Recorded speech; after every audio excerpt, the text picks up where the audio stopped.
de solidarité et de respect de la personne guide l'action de notre mouvement Solia.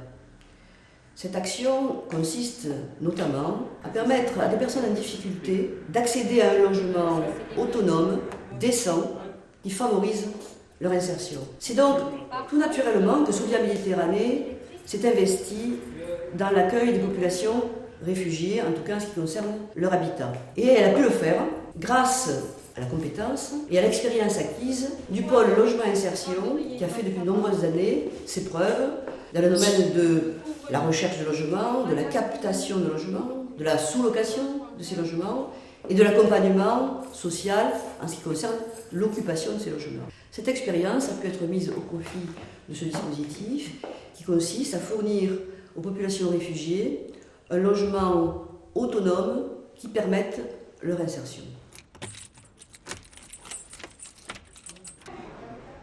Tu es content? Content. Content. Happy? Happy. Là, là. Appartement. Ouais, appartement. Bien. Good? Bien, bien, bien. Bon. Merci. Alors, Oui. aujourd'hui,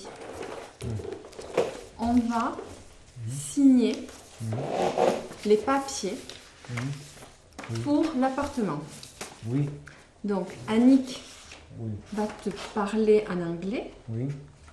et nous, Alicia et moi, on va t'expliquer comment on va travailler semaine après semaine Oui, dans le logement avec toi, ta femme et les enfants. Vous apprendre la vie de tous les jours pour aider ta femme aussi, pour que les enfants oui. aillent à l'école.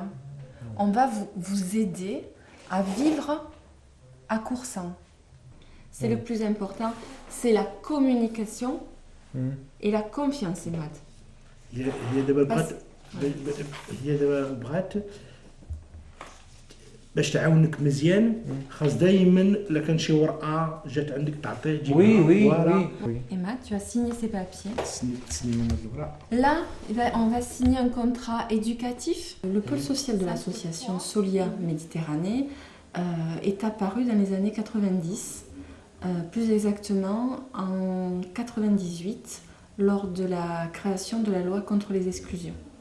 Le conseil départemental de l'Aude a demandé à l'association de mettre en place un projet pour prendre en charge le public du PADLPD.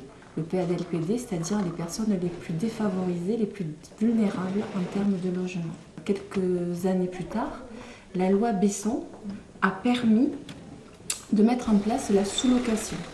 La sous-location a été un levier supplémentaire pour l'accès des plus démunis au logement en favorisant la médiation entre une association et les propriétaires.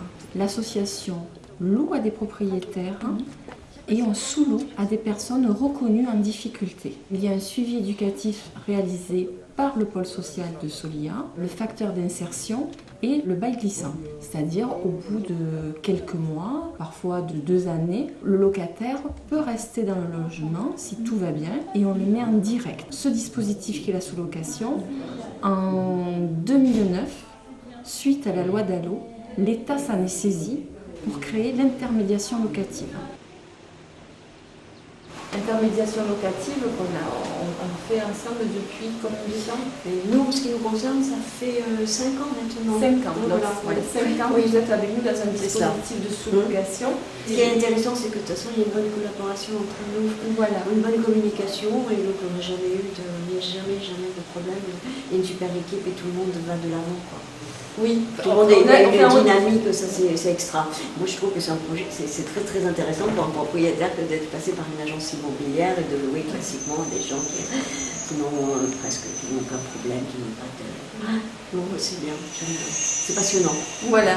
Voilà. Et c'est vraiment avoir le pied dans le présent, dans l'actualité. Par rapport aux réfugiés, par rapport à cette crise migratoire, Solia Méditerranée a fait une offre de service à la DCSPP de l'Aude.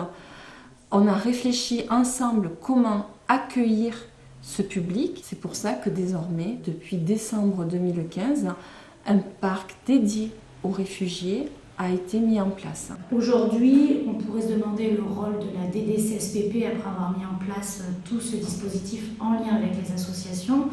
Donc au final, il continue à piloter sur le niveau départemental, réunir les partenaires en cas de besoin, et il assure donc un suivi du dispositif, un accompagnement des associations en cas de besoin, lorsqu'il y a des difficultés, lorsqu'il y a des questionnements. Et en même temps, nous on finance donc ce dispositif et on assure le suivi budgétaire. Et enfin, on fait la liaison bien sûr avec la plateforme nationale. Solia Méditerranée est organisé autour de 3 pôles. Le pôle Habitat et Territoire, le pôle Logement et Insertion et le pôle Gestion locative. C'est cette organisation autour de métiers qui nous permet d'être des opérateurs de référence des collectivités locales, territoriales et de l'État. Dans ce contexte, nous avons pu répondre efficacement et rapidement à la commande passée par l'État pour mieux accompagner les réfugiés, chose que nous faisons sur l'ensemble des métiers de l'habitat et du logement. Solia Méditerranée a vocation à demeurer l'opérateur de référence au service des politiques du logement et de l'habitat.